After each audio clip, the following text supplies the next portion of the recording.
Well, thank you for watching a prolotherapy video here done at Caring Medical. Here I'm teaching a student how to do prolotherapy of the wrist.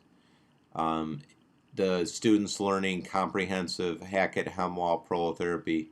So this person is a trainer. She does a lot of Zumba classes and she does a lot of personal training. She's very physically fit. So she does a lot of exercises where she puts stress on her wrists, push-ups and uh, exercises like that where she's on the ground, yoga, puts a lot of pressure on her wrist. So she has diffuse wrist pain. It's really disabling her. I mean, she's having a hard time teaching her classes.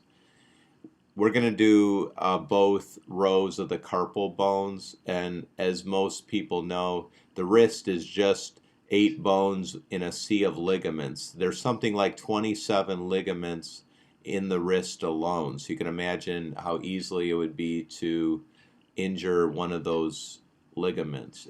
The most common areas of pain on the wrist that we see is on the ulnar side where people get triangular fibrocartilage injuries. Prolotherapy works fantastic for that.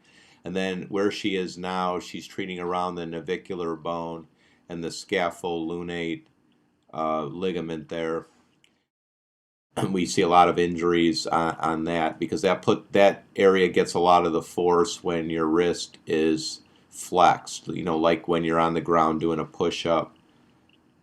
And you can see that even for a student, the treatment really just takes a couple minutes. So it only takes a couple minutes to do the whole wrist.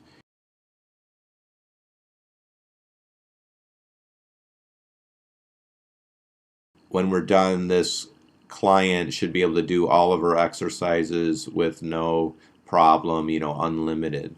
Prolotherapy is very, very effective for carpal instability or wrist instability, which this particular client has, just from all the exercising that she's done. And then anyone who's serious about exercise, whether it's a trainer or yourself, we tend to overdo it, and even if we have pain, we just keep doing the exercises, and all that does is make the condition worse. Prolotherapy injections are done all the way where the ligaments attach to the bone, so that's what this student is learning, exactly where the bones are, and then the needle hits the bone, and that's where you actually inject the solution. I'm sharing with this student that she has to do a more aggressive treatment around the navicular bone there, or scaphoid bone,